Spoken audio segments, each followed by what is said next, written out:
Bismillahirrahmanirrahim. Assalamualaikum warahmatullahi wabarakatuh. Perkenalkan, nama saya Muhammad Nur Syamsi, jurusan Ilmu Hukum dengan NIM 1040011717120. Akan presentasikan tentang skripsi saya yang berjudul Penegakan Hukum Terhadap Penyalahgunaan Dana Desa di Desa Bababinanga, Kecamatan Duampanua, Kabupaten Pindrang. Adapun latar belakang yang saya ambil dari skripsi ini adalah karena banyaknya kasus yang terjadi di desa sehingga merugikan masyarakat dan merugikan keuangan negara. Maka dari itu saya tertarik meneliti tentang tindak pidana penyalahgunaan dana desa yang mengambil judul Penegakan Hukum Terhadap Penyalahgunaan Dana Desa dengan contoh kasus atau studi kasus yaitu di desa Bababinanga. Adapun rumusan masalah yaitu 1. Bagaimana bentuk penyalahgunaan dana desa yang terjadi di desa Bababinanga, Kecamatan Duampanua, Kabupaten Pindrang. Yang kedua, bagaimana pertanggungjawaban pidana terhadap kasus penyalahgunaan dana desa di desa Bababinanga. Yang ketiga, bagaimana penyalahgunaan dana desa ditinjau dari hukum Islam. Beralih ke pembahasan. Yang pertama, dana desa. Dana desa merupakan pendapatan utama di desa. Dana desa dapat digunakan untuk membiayai program pembangunan kegiatan prioritas yang telah ditetapkan dalam musyawarah perencanaan pembangunan desa tentang rencana pemerintah desa setiap tahunnya. Adapun penyalahgunaan dana adalah termasuk dalam tindak pidana korupsi yang diatur dalam Undang-Undang Nomor 30 Tahun 2002 tentang Komisi Pemberantasan Korupsi.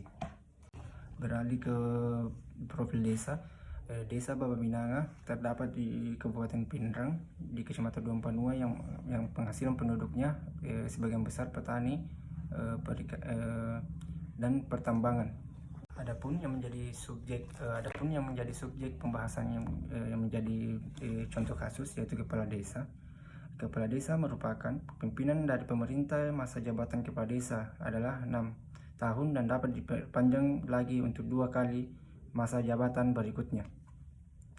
Kepala desa pada dasarnya bertanggung jawab kepada masyarakat desa yang dalam tata cara dan produk pertanggungjawaban disampaikan kepada bupati dan atau wali kota melalui camat, ketua badan permusyawaratan desa.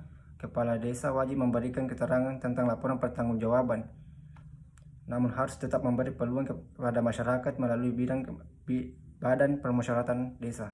Adapun tindak penyalahgunaan yang terjadi di desa Bababinanga yaitu bahwa terdakwa Lembaba bin Haji Mustafa selaku kepala desa Bababinanga terbukti melakukan serangkaian perbuatan penyalahgunaan kewenangan, kesempatan dan sarana yang ada padanya karena jabatannya yang merugikan negara sebesar 140.526.991 rupiah sebagai laporan hasil audit perhitungan kerugian keuangan negara yang dilakukan oleh BPKP pada tertanggal 23 Oktober 2019. Adapun pertanggungjawaban pidana yang diterima pelaku atau terdakwa yaitu dijatuhkan hukuman pada Pengadilan Negeri Makassar pada tanggal 10 Maret 2020 berupa pidana denda sebanyak 50 juta rupiah, pidana penjara waktu tertentu 1 tahun, dan harus membayar uang pengganti 140.526.991 rupiah, di mana perbuatan tersangka diatur pada pasal 2 ayat 1 Jo, pasal 3 dan pasal 18 ayat 1 huruf B Undang-Undang Nomor 31 Tahun 1999 tentang Pemberantasan Tindak Pidana Korupsi. Adapun dalam pandangan Islam, tindak penyalahgunaan dana desa yaitu termasuk dalam tindak perilaku gulul atau pengkhianatan karena telah mengkhianati sumpahnya atau untuk mensejahterakan masyarakatnya dan memanfaatkan jabatan yang diberikannya. Ayat yang menjadi referensi dalam hukum gulul ini yaitu Ali Imran ayat 161. Kesimpulan, Yang pertama, bentuk penyalahgunaan dana desa terjadi di desa Babinangan adalah penyalahgunaan dan jabatan yang memanfaatkan kewenangan dan yang diberikan kepadanya berupa adanya pembangunan yang tidak terlaksana tetapi uang pembangunan tersebut tidak diketahui kemana uang tersebut. Yang kedua, pertanggungjawaban pidana yang diterima pelaku diatur dalam ketentuan Undang-Undang Nomor 31 Tahun 1999 Pasal 3, yakni pelaku menerima hukuman 1 tahun dan denda 50 juta rupiah yang harus mengembalikan uang negara yang telah diambilnya. Yang ketiga, dalam konsep Islam, penyalahgunaan dana desa adalah bentuk perbuatan gulul, sebagaimana dalam hadis riwayat Abu Daud, hadis riwayat Ahmad, dan Al-Quran Surah Al-Imran ayat 161. Saran yang pertama, pemerintah harusnya meningkatkan pengawasan yang dalam pengelolaan keuangan negara dalam faktor utama penyebab terjadinya kasus penyalahgunaan dana karena lemahnya pengawasan yang dilakukan oleh pihak pengawas keuangan.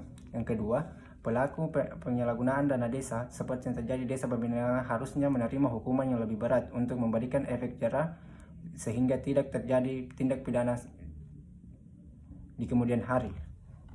Yang ketiga, alangkah baiknya apabila seorang sebelum diberi jabatan harusnya lebih diberikan pelatihan tentang kepemimpinan dalam perspektif agama sehingga akan memberikan rasa takut apabila melakukan perbuatan melanggar hukum.